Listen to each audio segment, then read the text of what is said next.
All day fam, what's good? Back in for another no days off. The 2026 NFL season, NFL offseason, the five biggest remaining roster holes. We got after a flurry of moves to the first several days of the new league year, many NFL teams still have major roster holes to fill. Fortunately, a number of notable free agents are unsigned. The 2026 NFL draft is rapidly approaching. April 23rd to 2025th. National NFL draft is happening. And the trade block remains open for business, as we saw earlier this week with Denver's acquisition of Jalen Waddle. So, a look at five of the biggest needs that still must be addressed.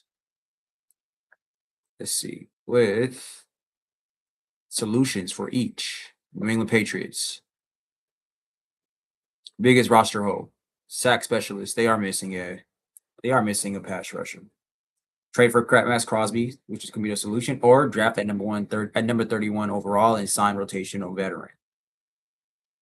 The Patriots still need a stronger wide receiver one than free agent addition Romeo Doubs after releasing Stephon Diggs. So chatter continues to swirl around their standing in the A.J. Brown trade sweepstakes. Given their draft position, number 31 overall, and with few top-tier wide receiver talents available in free agency, we're going to keep the focus on their need for a sack specialist after watching K'Lavon Chazen depart and signing Draymond Jones. The Pats have improved very little in the pass rush department.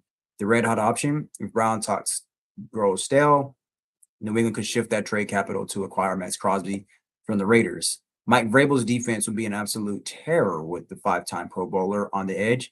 The more mild and realistic option is to draft an edge rusher in the first round and sign one of the well-seasoned, rational veterans still on the market. Joey Bosa, Hassan Reddick, Cameron Jordan, or the former Patriot Kyle Van Noy. Yeah, I mean, one of those would be solid. And if they draft pass rusher at 31. I'm not a fan of drafting your needs, but it's what I'm more of a huge fan of drafting the best player available. You address all your needs of free agency is what way I would do it. Chicago Bears, there's biggest roster hole, secondary. Another thing before I go to the Bears, I would say that New England, they don't have enough capital to try to trade for AJ Brown. AJ Brown is not going to New England. That's not happening. I don't see that happening. I don't see the Eagles trading AJ Brown to New England.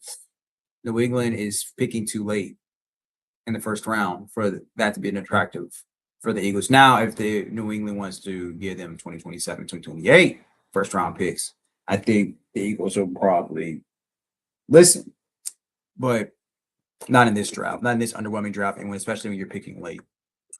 That's my take on that. The Bears, the biggest roster hole is the secondary.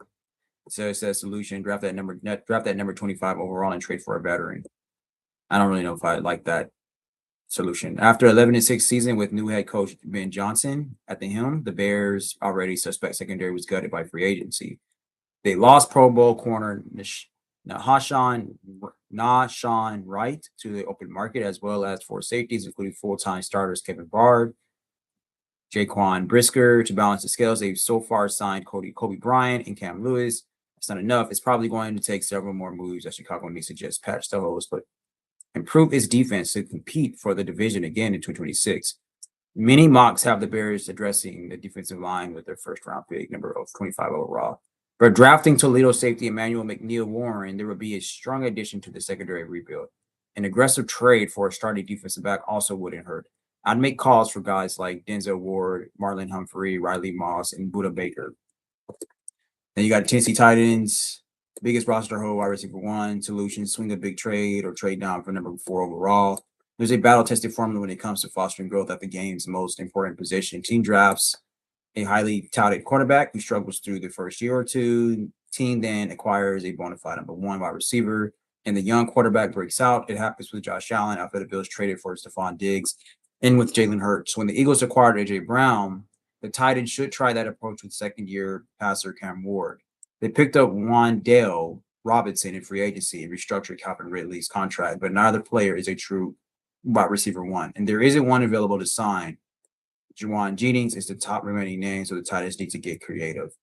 There are a few oft-speculated trade options. A.J. Brown, whom they drafted back in 2019, or Brian Thomas Jr., Despite Jaguars general manager James Gladstone's insistence that Thomas isn't being shopped, Tennessee could also pull off a surprise deal for a player like DK Metcalf.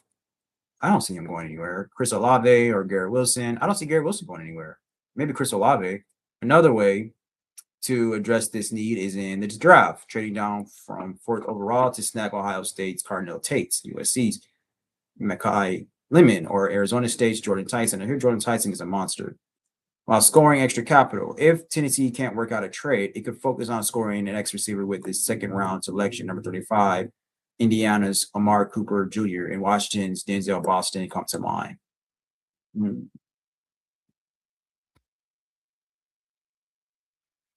And you got Tampa Bay Buccaneers, pass rush. It's their biggest roster hole.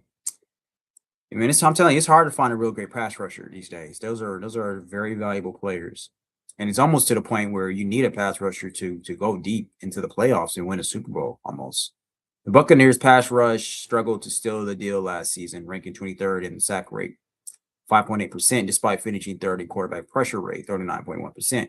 Yaya Diaby led the team with just 7 sacks in 2025, and the last Bucs to report double-digit sacks was Shaquille Barrett in 2021, who had 10. While they did sign former Lions defensive end Al-Quaidon Muhammad, who logged a career-high 11 sacks last season, it was a one-year deal for a soon-to-be 31-year-old coming off an outlier year, as his next best was a 6-sack campaign in 2021.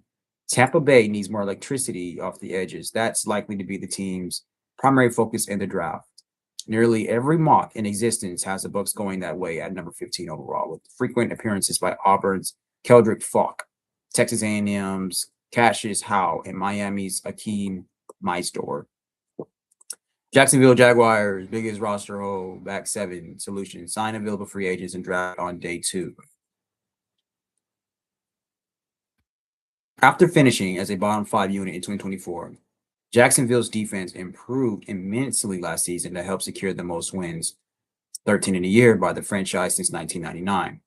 Unfortunately, free agency has not been kind to the Jaguars. While they did re-sign cornerback Monteric Brown and linebacker Dennis Gardeck, the Jags lost top safety Andrew Wingard, Pro Bowl linebacker Devin Lloyd, and starting corner Greg Newsome II. That's at least one major hole in 3 different areas of the defense, which means it'll take a multi-pronged approach to rebuild that side of the ball. For starters, the front office could consider discount deals on veteran free agents like linebacker Bobby Wagner, cornerback Trevon Diggs, and safety Donovan Wilson. They could also test the trade market for linebackers like Patrick Queen or Pete Warner, or for a defensive back.